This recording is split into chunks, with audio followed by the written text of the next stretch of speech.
ಕೇಸ್ಗೆ ಸಂಬಂಧಪಟ್ಟಂತೆ ಇಡಿ ಅಧಿಕಾರಿಗಳು ನಿನ್ನೆ ಹೊರಡಿಸಿರುವಂತಹ ಪತ್ರಿಕಾ ಪ್ರಕಟಣೆಯಲ್ಲಿ ಈ ಅಕ್ರಮದ ಸ್ವರೂಪ ಹೇಗಿರಬಹುದು ಅನ್ನೋ ಅಂದಾಜು ಸಿಗ್ತಾ ಇದೆ.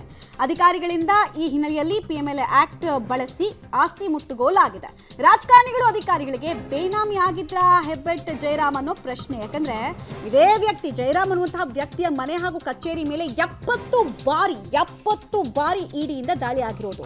ಜಯರಾಮ್ ಮನೆಯಲ್ಲಿ ಸಿಕ್ಕಿದೆಯಂತೆ ಬಹುತೇಕ ಬೇನಾಮಿಯ ದಾಖಲೆಗಳು. ವಕ್ರತುಂಡ ಗೃಹ ನಿರ್ಮಾಣ ಸಹಕಾರ ಸಂಘದ ಹೆಸರಲ್ಲಿ ಬಹುತೇಕ ಬೇನಾಮಿ ಆಸ್ತಿಗಳಿದ್ದು ಗೊತ್ತಾಗ್ತಾ ಇದೆ. ಮೂಡಾದ ಮಾಜಿ ಆಯುಕ್ತ ದಿನೇಶ್ ಕುಟುಂಬಸ್ಥರ ಹೆಸರಲ್ಲೂ ಕೂಡ ಆಸ್ತಿಗಳು ಇದೆ, ರಿಜಿಸ್ಟರ್ ಆಗಿದೆ, ನೋಂದಣಿ ಆಗಿದೆ.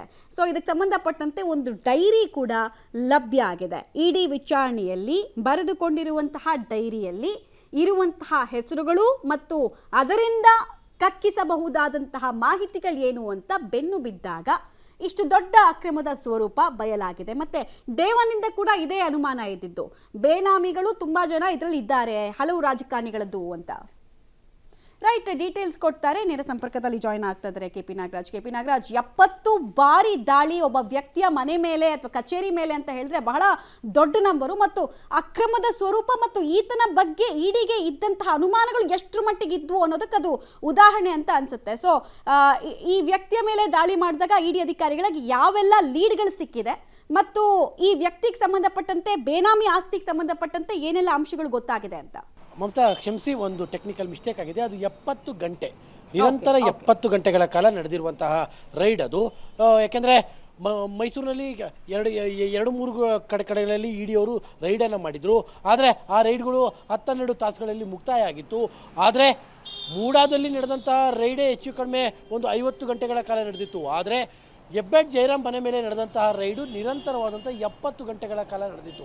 ಅಲ್ಲಿ ಬಹುತೇಕವಾದಂತಹ ಅಧಿಕಾರಿಗಳ ಜೊತೆಗೆ ಹೆಬ್ಬೆಟ್ ಜಯರಾಮ್ಗೆ ಇರುವಂತಹ ಲಿಂಕ್ಗಳು ಎಂಥದ್ದು, ಜೊತೆಗೆ ಅಧಿಕಾರಿಗಳ ಎಸ್ಪೆಷಲಿ ರಾಜಕಾರಣಿಗಳಿಗಿಂತಲೂ ಕೂಡ ಅಧಿಕಾರಿಗಳಿಗೆ ಸಂಬಂಧಪಟ್ಟಂತಹ ಬೇನಾಮಿಗೆ ಸಂಬಂಧಪಟ್ಟಂಥ ದಾಖಲೆಗಳು ಭಾಳ ದೊಡ್ಡ ಮಟ್ಟದಲ್ಲಿ ಹೆಬ್ಬೆಟ್ ಜಯರಾಮ್ ಅವರ ಕಚೇರಿಯಲ್ಲಿ ವಶವಾಗಿದ್ದಂಥದ್ದು ಸ್ಪಷ್ಟವಾಗಿದೆ.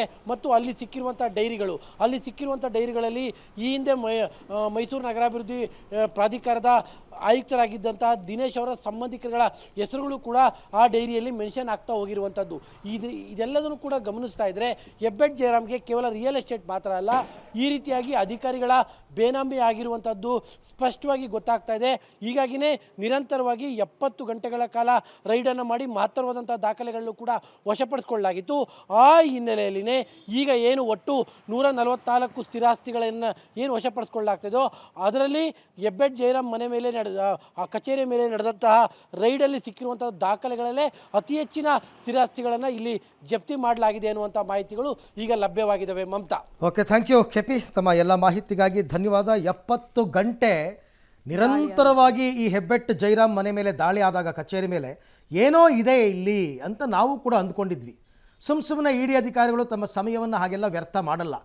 ಹಾಗಾಗಿ ಅವ್ರಿಗೆ ಸಿಕ್ಕಿರೋ ದಾಖಲೆ ಒಂದು ಲೈನಲ್ಲಿ ಹೇಳಬೇಕು ಅಂದರೆ ಸಾಕಷ್ಟು ಜನರಿಗೆ ಈ ಹೆಬ್ಬೆಟ್ ಜಯರಾಮ್ ಬೇನಾಮಿ ಆಗಿದ್ರು ಅನ್ನೋದು.